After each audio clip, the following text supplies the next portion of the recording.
దశరథ్ కంటపడ్డ దాసు పారిజాతం చేసిన కుట్రను బయటపెట్టి నిజం తెలిసేలా చేసిన కార్తీక్, హ్యాపీగా దీప, శివనారాయణ, బాధలో జ్యోష్ణ. ఇంతకు ఏం జరిగింది? అసలు దశరథు దాసుకి ఏమీ నిజం చెప్పలేదా? మరి పారిజాతం చేసిన కుట్రను కార్తీక్ బయట పెట్టడం ఏంటి? ఇదంతా కూడా వీడియోలో చూసి తెలుసుకునేద్దాం. కార్తీక దీపం ఇది నవవసంతం అప్కమింగ్ ఎపిసోడ్స్లో ఏం జరగబోతుందో ముందుగా తెలుసుకోవాలి అనుకుంటే వీడియోని లైక్ చేసి ఛానల్ని సబ్స్క్రైబ్ చేసుకోండి.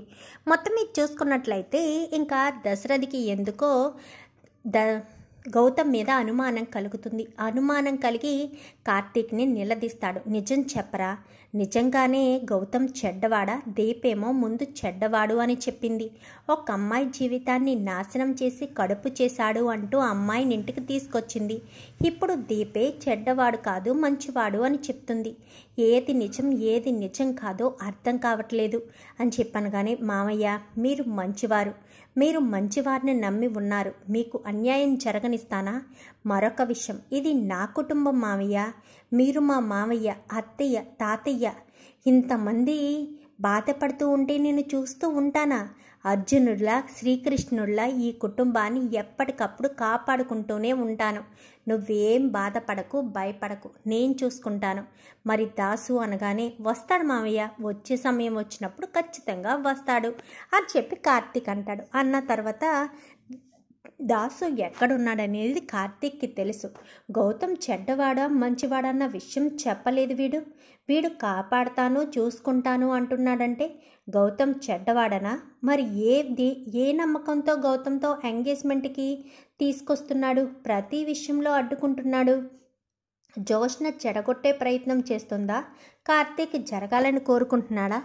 ఏంటో ఏమీ అర్థం కావట్లేదు అని చెప్పి దశరథ్ కాస్త ఆలోచిస్తాడు. ఇంకా దశరథు ఆఫీస్కి వెళ్తూ ఉండగా కార్తీకు దశరథనైతే తీసుకుని వెళ్తూ ఉంటాడు. ఎందుకంటే దశరథ్ ఒక్కడు వెళ్ళడు, ఎందుకంటే డ్రైవర్ ఉన్నాడు కదా.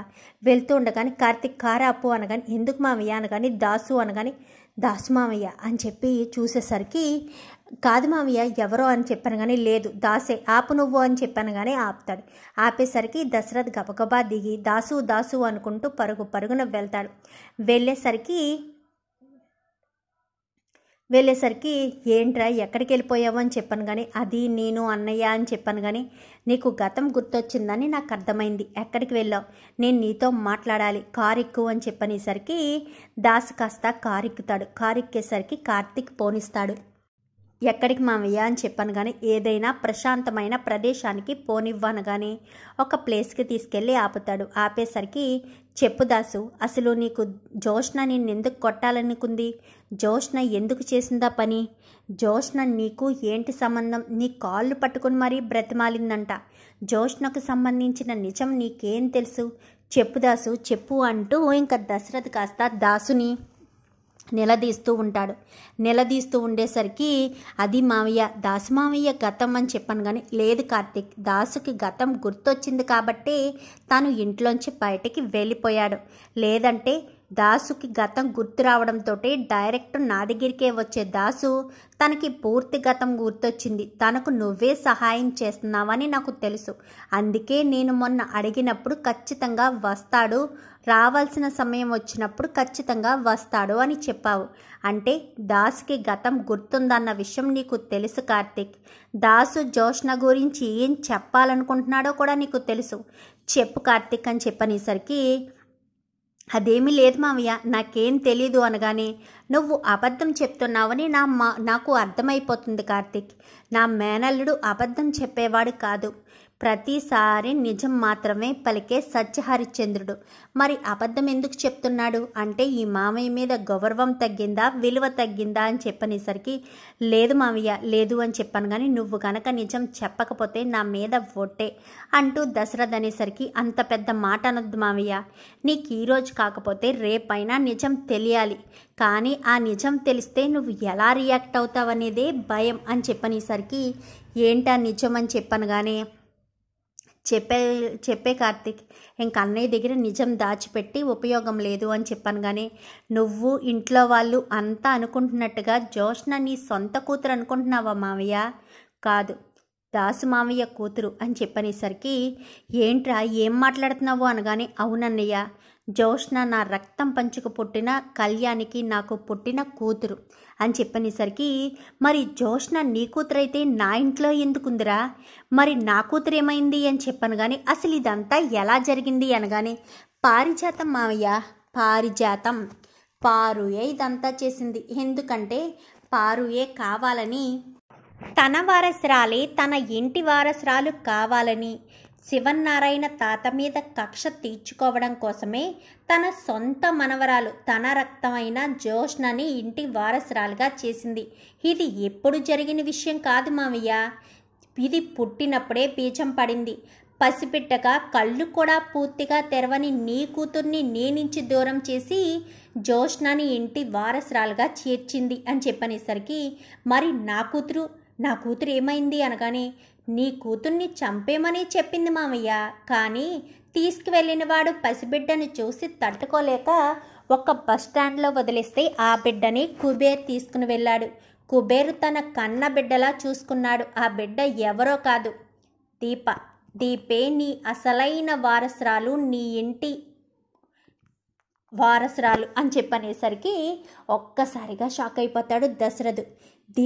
దీప నా కూతుర కార్తీక్ అనగానే, అవును మామయ్య, అందుకనే కదా నువ్వు మా అమ్మకిచ్చిన మాట ఎంత బలమైందో చూసావా మామయ్య. దీపకింతకు ముందు పెళ్లి జరిగినా కూతురు ఉన్నా కానీ నువ్వు మా అమ్మకిచ్చిన మాట భగవంతుడు ఎలా నిలబెట్టాడో చూసావా. దీప మెడలో నేను తాళి కట్టేటట్టు చేశాడు. అందుకే ఆ తర్వాత నాకు తెలిసాక అప్పుడు అర్థమైంది దీపే నా అసలైన మరదలని. దీప నిన్ను నాన్న అని ఏదో యాదృచ్ఛికంగా పిలవలేదు, తనకి మీరే కన్న తల్లిదండ్రులని తెలుసు మావయ్య. ఇదంతా పారిజాతం చేసింది. దీపే ఇంటి వారసురాలన్న విషయం జోష్నకు తెలుసు. అందుకే జోష్న దీప మీద అటాక్ చేసి దీపను లేపేయాలని చూస్తుంది. పారిజాతానికి మాత్రం దీపే ఈ ఇంటి వారసురాలన్న విషయం తెలీదు. వారసురాలు బ్రతికే ఉందని దాసుమామయ్య చెప్పినా బ్రతికే ఉండే ఛాన్స్ లేదు అని పారిజాతం అనుకుంటుంది. కానీ జోష్నకు మాత్రం దీపే ఇంటి అసలైన వారసురాలని తెలుసు కాబట్టి ఆ విషయం దాసుమామయ్య ఎక్కడ బయట పెట్టేస్తాను అన్న బెదిరించడం వల్లే దాసుమామయ్యను తల మీద కొట్టి చంపాలని ప్రయత్నించింది నీ కూతురు. కానీ కూతురు అని చెప్పనేసరికి ఒక్కసారిగా దశరథ్ షాక్ అయిపోతాడు. అంటే ఇన్ని రోజులు నా బిడ్డ అని నా నెత్తి మీద ఎక్కి చూసుకున్నది జోష్న నా కూతురు కాదు కదా అని చెప్పనేసరికి, మీ కూతురైతే మీ బుద్ధులు ఎక్కడైనా వచ్చాయా మావయ్య? నువ్వు అత్తయ్య తాతయ్య ఎంత మంచి పనులు చెయ్యాలి అని ఆలోచిస్తారు. ఎదుటి వాళ్ళకి సాయం చెయ్యాలనే మనస్తత్వమే కానీ ఎదుటి వాళ్ళని బాధ పెట్టాలి, నాశనం చెయ్యాలి, వాళ్ళ ప్రాణాలు తీయాలనే మనస్తత్వం మీకు లేదు కదా మావయ్య. మరి జోష్న ఎందుకు అంత క్రూరంగా ప్రవర్తించిందో అర్థమైందా? చిన్నప్పటి నుంచి పారు జోష్న విషయంలో తన ప్రేమను డిఫరెంట్గానే చూపించుండేదే. నా మనవరాలు అంటూ మాట్లాడుతూ తన మీద ఎంతో ప్రేమను చూపించింది కదా మామయ్య అని చెప్పనేసరికి అప్పుడు నాకు అర్థం కాలేదు కార్తీక్, ఇప్పుడంతా అర్థమవుతుంది. పిన్ని ఎందుకు జోష్న మీద అంత ప్రేమ ఎందుకు చూపిస్తుంది? కన్న బిడ్డమైనా మేము కూడా అంత ప్రేమ చూపించలేదు, జోష్న మీద అంత ప్రేమ చూపిస్తుంది ఏంటా అని ఆలోచించాను. ఇంతకీ ఇదంతా ఎందుకు చేశారు కార్తీక్ అనగానే, ఆస్తి మామయ్య, ఆస్తి డబ్బు ఎలాంటి వాళ్ళనైనా మార్చేస్తుంది అని అన్నారు కదా, అందుకని డబ్బు కోసమే ఇదంతా చేస్తున్నారు. డబ్బు కోసమే ఏదైనా చేయడానికి వెనకాడదు జోష్న. ఎంతకైనా తెగిస్తుంది, ఏం చేయడానికైనా తెగిస్తుంది. జోష్న విషయంలో మాత్రం చాలా జాగ్రత్తగా ఉండాలి మామయ్య, లేదంటే మాత్రం చాలా ప్రమాదమే కొని తెచ్చుకోవాల్సి వస్తుంది అని చెప్పనేసరికి, ఈ విషయం మరి ముందే చెప్పేయచ్చు కదరా కార్తీక్ ఇంటి దగ్గర అని చెప్పాను. కానీ లేదు మామయ్య, అలా చెప్తే ఎవరూ నమ్మరు. నువ్వైతే జోష్న మీద ఎలిగేషన్ ఉంది కాబట్టి నీకు చెప్తే నువ్వు నమ్ముతున్నావు. అత్త కానీ తాత కానీ ఇంటి అసలైన వారసురాలు జోష్న అని దీప అని చెప్తే నమ్ముతారా? అసలే దీపం మీద కోపంతో ఉంటారు వాళ్ళిద్దరూ, నమ్మరు కదా. అది ఎవరు చెప్పాలో వాళ్ళే చెప్పాలి. పారిజాతం చేసిన తప్పు పారిజాతం నోటితోనే బయట పెట్టించాలి. దానికోసమే ఎదురు చూస్తున్నాను. ఇకపోతే గౌతమ్ మంచివాడు కాదు అన్న విషయం జోష్నకు ఎంగేజ్మెంట్కి ముందే తెలుసు. తెలిసినా ఎంగేజ్మెంట్లో ఎందుకు కూర్చుందో తెలుసా? దీపను నన్ను క్యాటరింగ్ పేరుతో అక్కడికి పిలిపించి దీప గౌతమ్ని చూస్తే కోపంతో రగిలిపోయి ఎంగేజ్మెంట్ చెడగొడుతుందన్న విషయం జోష్నకు తెలుసు.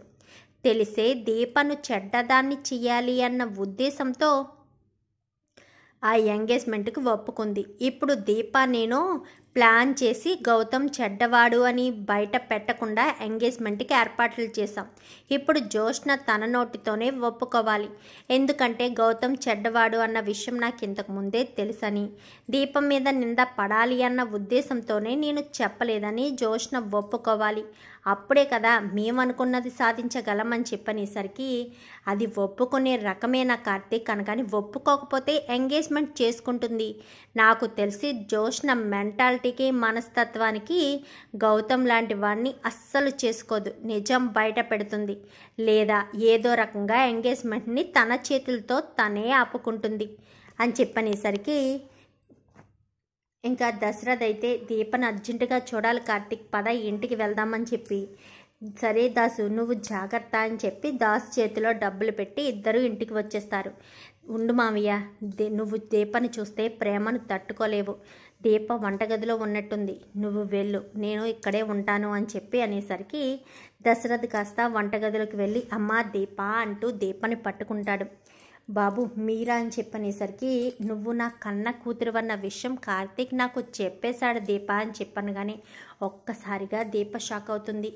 నాన్న అని ఒక్కసారి పిలువమ్మా అని చెప్పాను. కానీ నాన్న అంటూ పిలిచేసరికి ఎంతగానో సంబరపడిపోతాడు దశరథ్ అయితే. చూద్దాం మరి రాబోయే ఎపిసోడ్స్లో ఇలాగే జరగాలని మీరు కూడా కోరుకుంటే వీడియో నచ్చితే లైక్ చేయండి, ఛానల్ని సబ్స్క్రైబ్ చేసుకోండి, పక్కనే ఉన్న బెల్ సింబల్లో ఆల్ పై క్లిక్ చేయండి.